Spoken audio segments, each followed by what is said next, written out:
everyone, welcome back to my channel Gyan Gate. So this is something about me you just can read out.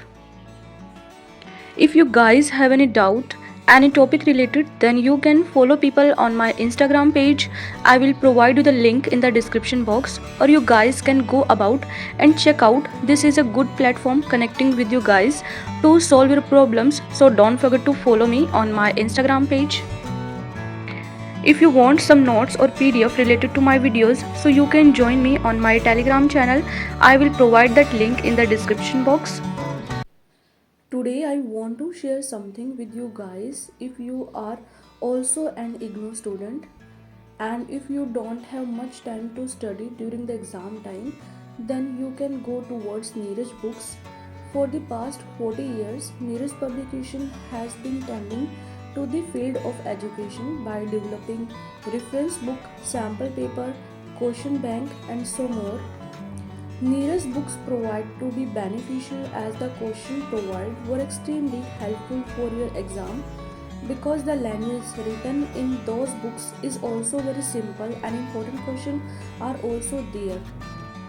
And if you want to purchase these books, then you can use my coupon code GYANGATE so that you will get extra 5% discount, and this coupon code is available only on the official website of Neeraj Publication. So what are you waiting for? Go as soon as possible and purchase those books so that you can get good marks in your exam. I have written the code of all the handwritten notes here. If you want it, then you guys tell me on Telegram and Instagram. I will provide that link in the description box. You have just to pay a small amount. After that you will get these handwritten notes, and these handwritten notes are very important for the point of your exam. and in handwritten notes में वही question लिखे हुए हैं जो आपके exam के point of view से बहुत इंपॉर्टेंट है, एंड जो handwritten notes है बहुत ही ईजी एंड सिंपल लैंग्वेज में भी लिखा हुआ है. सो purchase these handwritten notes so that you can get good marks in your exams. आज हम डिस्कस करेंगे स्टैंडर्ड एरर, और इससे प्रीवियस वीडियो में मैंने उससे पहले सैम्पलिंग डिस्ट्रीब्यूशन डिस्कस किया था, उसके बाद सेंट्रल लिमिट थ्योरम, उसके बाद स्टैंडर्ड एरर. ये तीनों ही पॉइंट आपस में बहुत इंपॉर्टेंट है और तीनों ही पॉइंट आपस में इंटरलिंक है. अगर आप लोगों को ये तीनों ही पॉइंट पढ़ने हैं तो सारी वीडियो आपको एक साथ देखनी पड़ेगी. स्टैंडर्ड एरर से पहले आपको सेंट्रल लिमिट थ्योरम देखना ज़रूरी है, और सेंट्रल लिमिट थ्योरम से पहले आपको सैम्पलिंग डिस्ट्रीब्यूशन देखना बहुत ज़रूरी है. अगर आप इनको नहीं देखोगे तो आप लोगों को ये पॉइंट्स अच्छे से समझ में नहीं आएंगे. इन वीडियोस का लिंक मैं आपको आई बटन में दे दूँगी, या फिर आप लोग डिस्क्रिप्शन बॉक्स में चेकआउट कर सकते हो, नहीं तो सिंपली आपको प्लेलिस्ट मिलेगी एक MMPC05 के नाम से, वहाँ पे आप इन टॉपिक्स को पढ़ सकते हो. आज के वीडियो में हम पढ़ेंगे standard error. Without wasting any time let's get started. मैं कोशिश करूँगी कि बहुत ही सिंपल लैंग्वेज में मैं इनको समझा पाऊँ. आप लोग भी प्लीज़ कोशिश करना, और कहीं पर भी आपको डाउट हो तो कमेंट सेक्शन में पूछ सकते हो, नहीं तो वीडियो को बैक करके तब आप देख सकते हो. चलिए स्टार्ट करते हैं. सैम्पलिंग स्टैंडर्ड एरर क्या होता है? The terms standard error is used to refers to the standard deviation of various sampling statistic like mean और median. तो जब भी स्टैंडर्ड एरर की बात करते हैं तो उसमें हम स्टैंडर्ड डेविएशन को फाइंड आउट करते हैं. मतलब कि स्टैंडर्ड एरर में जब भी हम स्टैंडर्ड एरर की बात करते हैं तो उसमें हम क्या फाइंड आउट करते हैं? स्टैंडर्ड एरर में हम स्टैंडर्ड डेविएशन को फाइंड आउट करते हैं, जैसे कि लाइक, मीन, मीडियन. तो प्रीवियस वीडियो में जब मैंने सैम्पलिंग डिस्ट्रीब्यूशन और सेंट्रल लिमिट थ्योरम पढ़ाया था तो उसमें मैंने मीन निकाला था. तो इसमें जब भी आप कौन सा भी स्टैटिस्टिक टूल्स का अप्लाई करते हो, it can be mean, it can be median, it can be standard deviation. अगर आप मीन का निकाल रहे हो तो क्या हो जाएगा? स्टैंडर्ड एरर ऑफ मीन हो जाएगा. अब मीडियन का निकाल रहे हो तो क्या हो जाएगा? Standard error of median. Second हम देखते हैं, in other word standard error of statistic is the standard deviation of the sampling distribution. जब हमने सैम्पलिंग डिस्ट्रीब्यूशन निकाला था तो उसमें पहले हमने सैम्पल साइज निकाला था, उसके बाद हमने जो वैल्यूज़ हमने निकाली थी सैम्पल की उसको हमने ग्राफ पे प्लॉट किया था, तो उससे हमारा निकलता है स्टैंडर्ड डेविएशन, और स्टैंडर्ड डेविएशन को ही बोलते हैं हम standard error. Then third point है हमारा, if the statistic is the sample mean is called the standard error of mean. ठीक है, हम जो सैम्पल मीन होता है उसी को हम बोलते हैं स्टैंडर्ड एरर ऑफ मीन. जैसे कि अभी मैंने ऊपर बताया, अगर हम मीडियन का निकालेंगे तो वो क्या हो जाएगा? Standard error of median. So that error of mean refers to the standard deviation of the theoretical probability distribution of sample mean sampling distribution taken from population। जैसे कि मैंने आपको बताया कि हमने पहले पॉपुलेशन ली थी, फिर पॉपुलेशन का सैंपल निकाला, फिर सैंपल के ऊपर हमने स्टैटिस्टिकल जो टूल्स थे वो अप्लाई किए। टूल्स निकालने के बाद हमने सैंपल साइज़ निकाला, फिर जो सैंपल साइज़ हमने निकाला था उसको हमने ग्राफ पे प्लॉट किया, देन उसके बाद हमें क्या मिला, सैम्पलिंग डिस्ट्रीब्यूशन। यही पॉइंट्स इसमें बताया है। देन उसके बाद देखिए, it shows the deviation between the sampling statistic and the population parameter. सबसे पहले देखिए कि ये डेविएशन हमें बताता है सैम्पलिंग स्टैटिस्टिक्स के और पॉपुलेशन पैरामीटर के बीच में। आप पहले देखिए कि सैम्पलिंग स्टैटिस्टिक्स क्या होता है। जब भी हम सैम्पल मीन निकालते हैं, सैम्पल मीन हम निकाले, सैम्पल का मीडियन हम निकाले, सैम्पल का स्टैंडर्ड डेविएशन हम निकाले, तो उसको हम बोलते हैं सैम्पल स्टैटिस्टिक।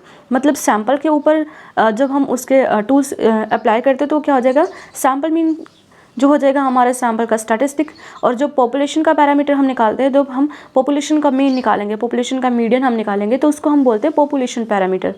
ओके, इन दोनों में कितना डिफरेंस है यही हमें बताता है स्टैंडर्ड एरर। उसके बाद देखिए, when the sample mean deviation from the population mean, this deviation is called the standard error of mean. ठीक है, मतलब कि स्टैंडर्ड सैंपल मीन में और पॉपुलेशन मीन में कितना डेविएशन है, इसी को हम बोलते हैं, यही डेविएशन हमें बताता है कि स्टैंडर्ड एरर क्या होता है। सैंपल मीन और पॉपुलेशन मीन के बीच का deviation he standard error of mean कहलाता है। ठीक है, और जब हमें स्टैंडर्ड एरर हमें निकालना होता है तब हम ये वाला फॉर्मूला यूज़ करते हैं। तो यहाँ तक आप लोगों को समझ में आ गया होगा। कहीं पर डाउट हो तो आप लोग पूछ सकते हो। तो देखिए, अभी हम देखते हैं कुछ purpose of calculate standard error of mean. ये बहुत ही इंपॉर्टेंट पर्पज़ हैं। सो वन बाय वन हम इनको अच्छे से डिस्कस करेंगे। तो फर्स्ट देखिए, फर्स्ट क्या है, standard error of mean is measure and dispersion variability of sample mean around the population of the mean. मतलब कि ये हमें वेरिएशन बताता है सैंपल मीन और पॉपुलेशन मीन में कितना गैप है, कितना डेविएशन है, हमें बताता है। देन उसके बाद सेकंड है, it is used to measure the extent to which the sample mean vary from each other and the population mean. मतलब सैंपल मीन में आपस में कितना गैप है और पॉपुलेशन के साथ कितना गैप है, ये हमें बताता है स्टैंडर्ड एरर। उसके बाद है third point, if the sample mean or closer to the population mean, then the value of standard error which would be smaller otherwise large। Sample closer है पॉपुलेशन मीन के तो स्टैंडर्ड एरर की value closer होगी। ठीक है, और इसकी जो वैल्यू है हमेशा स्मॉलर होनी चाहिए, तभी ये मोर रिप्रेजेंटेटिव माना जाता है। Also the smaller the value of standard error the more representative the sample will be overall population. अगर आपके सैम्पल की जो वैल्यू है कम आती है तभी आपका जो स्टैंडर्ड एरर है मोर रिप्रेजेंटेटिव माना जाता है। देन उसके बाद है fifth point, this implies standard error is inversely proportional of the standard size. जो स्टैंडर्ड एरर है इन्वर्सली प्रोपोर्शनल होता है सैम्पल साइज के। उसके बाद है sixth, if function as a way to determine the accuracy of the sample or the accuracy of the multiple sample of analyzing deviation with the means। मतलब कि आपने जो मल्टीपल सैम्पल ड्रॉ किए हैं उनको जब डिटरमाइन करने के लिए उसका यूज़ किया जाता है, एनालाइज करके हमें बताता है कि कितना रिप्रेजेंटेटिव है, कितना एक्यूरेट है हमारा सैम्पल। ये था पूरा का पूरा पर्पस स्टैंडर्ड एरर का। स्टैंडर्ड एरर के बारे में मैंने अच्छे से डिस्कस किया, फिर इसके मैंने पर्पस बताए कि पर्पस क्या क्या होते हैं। ये हमें डेविएशन बताता है सैम्पल मीन में और पॉपुलेशन मीन में कितना गैप है। इसका जो साइज़ है स्मॉल होना चाहिए, जितना स्मॉल होगा, जितनी आपकी वैल्यू स्मॉल आएगी उतना ही ये मोर रिप्रेजेंटेटिव होगा। तो ये तो था आपका स्टैंडर्ड एरर।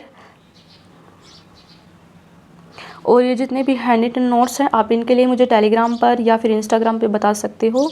आपको ये हैंड रिटन नोट्स बाय करने हो तो आप मुझे इंस्टाग्राम पे डीएम कर सकते हो, टेलीग्राम पे डीएम कर सकते हो, और आपको ये हैंड रिटन नोट्स मिल जाएंगे at a very reasonable cost.